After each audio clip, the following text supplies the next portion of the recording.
दोस्तों, क्या सच में कर्ण के पास इतनी अपार शक्ति थी कि उसने महादेव के दिव्यास्त्र को अपने हाथ से पकड़ लिया। वीडियो में आगे बढ़ने से पहले आप हमारे चैनल को सब्सक्राइब कर और बेल आइकन को दबाना न भूलें। युद्ध के 14वें दिन एक ऐसी घटना घटी जिसे सिर्फ पांडव कौरव ही नहीं, स्वयं भगवान महादेव को चौंका दिया। दिन का युद्ध समाप्ति की शंखनाद हो चुका था, परंतु शकुनी के कहने पर दुर्योधन पांडवों के शिविर पर रात्रि पहर में हमला कर दिया। कर्ण इसके पक्षधर नहीं थे, परंतु दुर्योधन को रोक भी नहीं सकते थे। कर्ण अपने शिविर में पड़े हुए थे। तभी कौरव पक्ष से कर्ण की पुकार की आवाज़ आनी शुरू हो गई, परंतु कर्ण अनसुना कर दिए शिविर में बैठे हुए थे।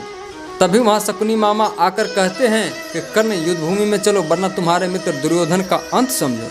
तब युद्ध में भगवान श्री कृष्ण के कहने से भीम ने अपने पुत्र घटोत्कच को बुला लिया। घटोत्कच के आते ही कौरव की सेना तितिर बितिर होने लगी थी। सब डर कर भागने लगे थे। मित्र दुर्योधन संकट में है, यह सुनकर कर्ण घटोत्कच का सामना करने जा पहुंचे। कर्ण को देखते घटोत्कच ने धनुष से टंकार किया, तब लगा मानो आसमान फटकर गिर जाएगा।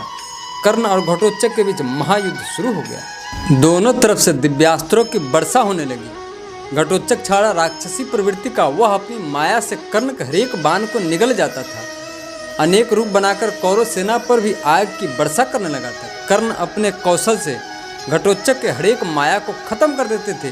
घटोत्कच एक बार और अपनी माया को फैलाते हुए असंख्य राक्षस पैदा कर कर्ण को घेर लिया। यह देखकर कौरव सेना भाग खड़ी हुई और पांडव पक्ष घटोत्कच के युद्ध कौशल से प्रसन्न थे।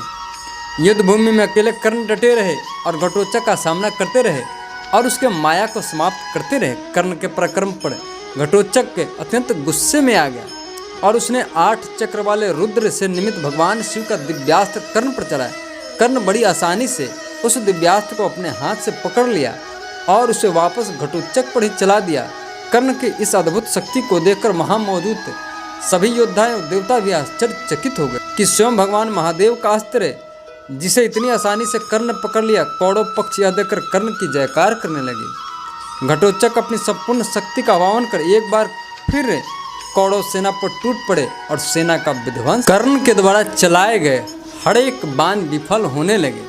अपनी सेना का इस प्रकार से विनाश होता देख दुर्योधन अत्यंत चिंतित हो उठा। उसे लगने लगा कि अगर घटोत्कच को नहीं रोका गया तो वह आज रात ही महाभारत युद्ध को समाप्त कर देगा। दुर्योधन ने कर्ण से कहा, तुम अमोघ शक्ति चला घटोत्कच का अंत कर दो, परंतु कर्ण आनाकानी करते रहे और यह अस्त्र अर्जुन पर ही चलाएगा।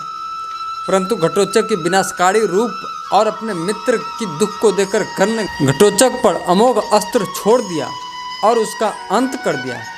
दोस्तों, कैसी लगी है जानकारी तो कमेंट कर बताएं और हमारे चैनल को सब्सक्राइब करें और वीडियो को शेयर करना ना भूलें।